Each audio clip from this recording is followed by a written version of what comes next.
रक्षाबंधना दिवशी बहीण आपल्या भावाला राखी बांधण्यासाठी माहेरी जात असते.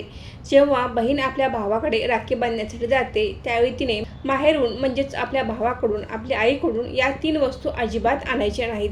90% महिला या चूक करतात आणि या वस्तू घेऊन येतात आणि आपल्या संसारामध्ये या वस्तू आणल्यामुळे आपल्या घरामध्ये वादविवाद होतात किंवा आपल्या घरातील लक्ष्मी निघून जाते. तर मैत्रिणींनो, या वस्तू आपण रक्षाबंधनाच्या दिवशी किंवा इतरही वेळी आपण या वस्तू आपल्या माहेरून सासरी अजिबात आणू नयेत. या वस्तू आणल्यामुळे पतीवर संकट येते, आपल्या घरामध्ये गरिबी येते. तर अशा कोणत्या वस्तू रक्षाबंधना दिवशी माहेरून आणू नयेत हे जाणून घेण्यासाठी हा व्हिडिओ शेवटपर्यंत नक्की बघा. त्याचबरोबर आपण माहेरून कोणत्या वस्तू आणाव्यात याविषयी सुद्धा माहिती या व्हिडिओमध्ये तुम्हाला देणार आहे.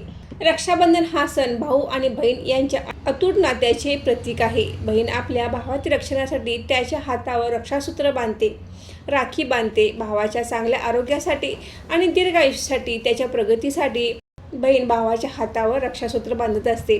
भाऊ देखील बहिणीचे आयुष्यभर रक्षण करण्याचे वचन देतो.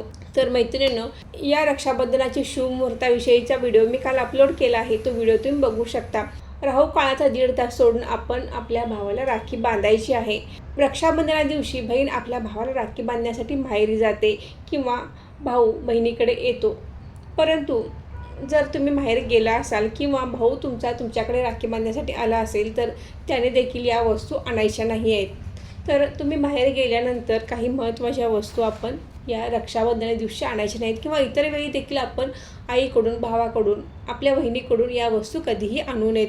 सर्वात महत्त्वाचे म्हणजे टोकदार वस्तू कधीही आपण माहेरून सासरी आणू नये. सुई, कात्री या वस्तू आपण माहेरून सासरी आणू नयेत. या वस्तू आणल्यामुळे नात्यामध्ये गोडवा राहत नाही, कटुता येते. त्यामुळे टोकदार वस्तू आपण माहेरून सासरी आणू नये.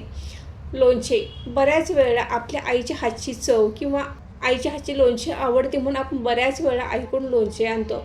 परंतु आपण आपल्या आईकडून लोणचे हे आणायचे नाही. आपण पैसे देऊनसुद्धा आपण लोणचे आणायचे नाहीत. म्हणजे माहेरहून सासरमध्ये आपण लोणचे अजिबात आणायचे नाही. लोणच्यामध्ये भरपूर प्रमाणात मिठाचा वापर केलेला असतो. तर आपल्या माहेरहून सासरी आपण खारट पदार्थ अजिबात आणायचे नाही. यामुळे आपल्या घरामध्ये नकारात्मकता येते, संबंध बिघडतात. लोणच्याची चव आंबट असल्यामुळे नात्यामध्ये भेद वाढवतात. मीठ हे देवी लक्ष्मीचे कारक आहे, त्यामुळे आपण माहेरून लोणचे आणू नये. त्यामुळे माहेरची लक्ष्मी निघून जाते, माहेरी दरिद्रता येते. त्यामुळे लोणचे कधीही माहेरून आणायचे नाहीत. रक्षाबंधनाला किंवा इतर वेळी देखील आपण भावाकडून घड्याळ आणायचे नाही. घड्याळ ही एक वेळ असते आणि ती आपण आणायची नाही. भावाची चांगलीही वेळ आपण आणायची नाही आणि वाईट वेळसुद्धा आपण आपल्या सासरी आणायची नाही. तर आपण घड्याळ कधीही माहेरून आणायचे नाही. चाळण, पिठाची चाळण असते, ती देखील माहेरून सासरी कधीही आणायची नाही. कुठल्याही प्रकारचे चाळण आपण माहेरून सासरी आणायची नाहीत. चाळण आणल्यामुळे संबंध टिकून राहत नाही. त्याचबरोबर नवरा बायकोमध्ये तंटे, वादविवाद देखील वाढतात. त्यामुळे आपण चाळण देखील माहेरून सासरी अजिबात आणू नये. देवाच्या मूर्त्या देखील आपण माहेरून सासरी आणायच्या नाहीत. यामध्ये लक्ष्मीची मूर्ती, गणपतीची मूर्ती माहेरून सासरी भेट म्हणून रक्षाबंधनाला, दिवाळीला कधीही या मूर्त्या आणायच्या नाहीत.